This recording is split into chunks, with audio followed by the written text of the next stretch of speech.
Chapter 45, Bybanks. We're back in Bybanks now. My father and I are living on our farm again, and Gramps is living with us. Gram's buried in the aspen grove where she and Gramps were married. We miss our gooseberry every single day. Lately I've been wondering if there might be something hidden behind the fireplace, because just as the fireplace was behind the plaster wall, and my mother's story was behind Phoebe's, I think there was a third story behind Phoebe's and my mother's, and that was about Gram and Gramps. On the day after Gram was buried, her friend Gloria, the one Gram thought was so much like Phoebe and the one who had a hankering for Gramps, came to visit Gramps. They sat on our porch while Gramps talked about Gram for 4 hours straight. Gloria came into our kitchen and asked if we had any aspirin. She had a thumpingly grand headache. We haven't seen her since. I wrote to Tom Fleet, the boy who helped Gram when the snake took a snack out of her leg.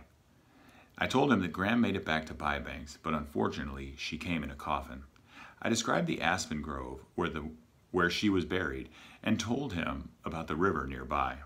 He wrote back saying that he was sorry about Gram and maybe he would come and visit that aspen grove someday. Then he said, "Is your riverbank private property?" Gramps is giving me more driving lessons in the pickup truck. We practice over on Gramps' old farm, where the new owner lets us clonk around on the dirt roads. With us rides Gramps' new beagle puppy, which he named Huzzah Huzzah.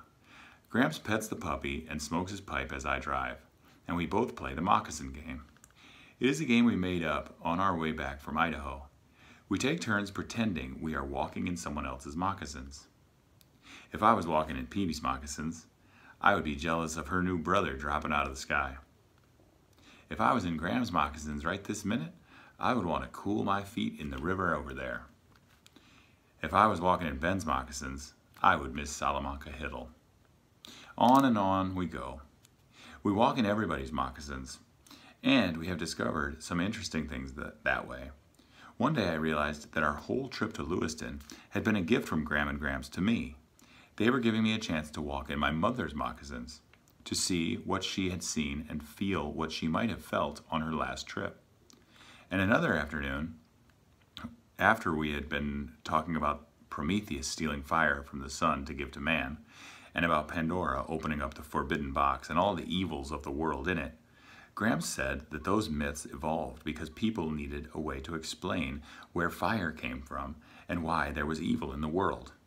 That made me think of Phoebe and the lunatic, and I said, if I was walking in Phoebe's moccasins, I would want to believe in a lunatic and an axe wielding Mrs. Cadaver to explain my mother's disappearance.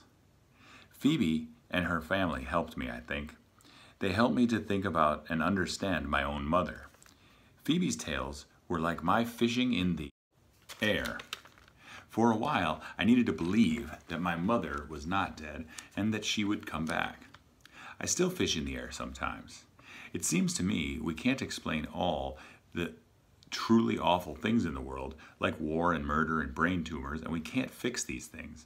So we look at the frightening things that are closer to us and we magnify them until they burst open.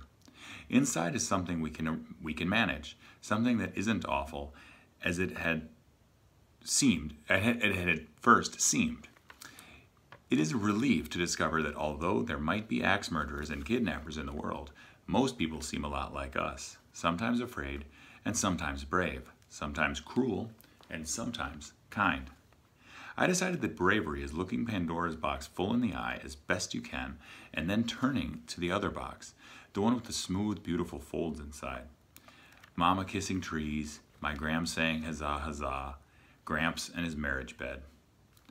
My mother's postcards and her hair are still beneath the floorboards in my room. I reread all the postcards when I came home. Gram and Gramps and I had been to every place my mother had. There are the Black Hills, Mount Rushmore, the Badlands. The only card that is still hard for me to read is the one from Coeur d'Alene, the one that I received 2 days after she died. When I drive Gramps around in his truck, I also tell him all the stories my mother told me. His favorite is a Navajo one about the Estinasli.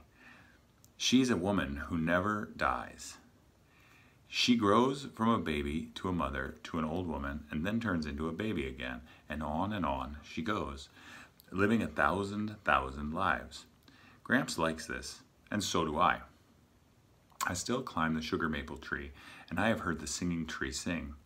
The sugar maple tree is my thinking place. Yesterday in the sugar maple, I realized that I was jealous of 3 things. The first jealousy was a foolish one.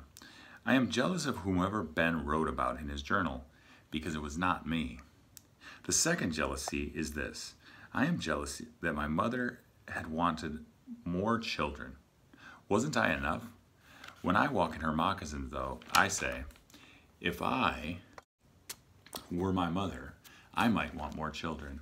Not because I don't love my Salamanca, but because I love her so much, I want more of these. Maybe that is a fish in the air, and maybe it isn't, but it is what I want it to believe. The last jealousy is not foolish, nor is it one that will go away just yet.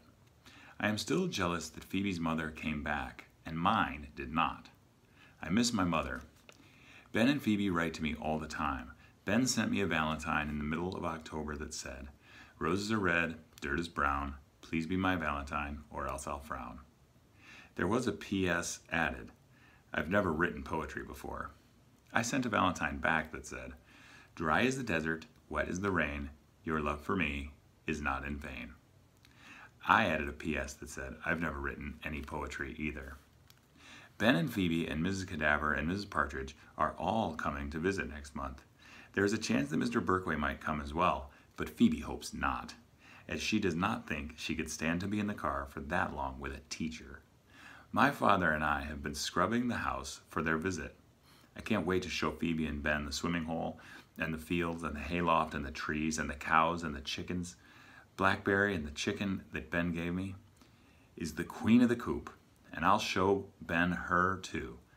I am hoping also for some blackberry kisses between me and Ben.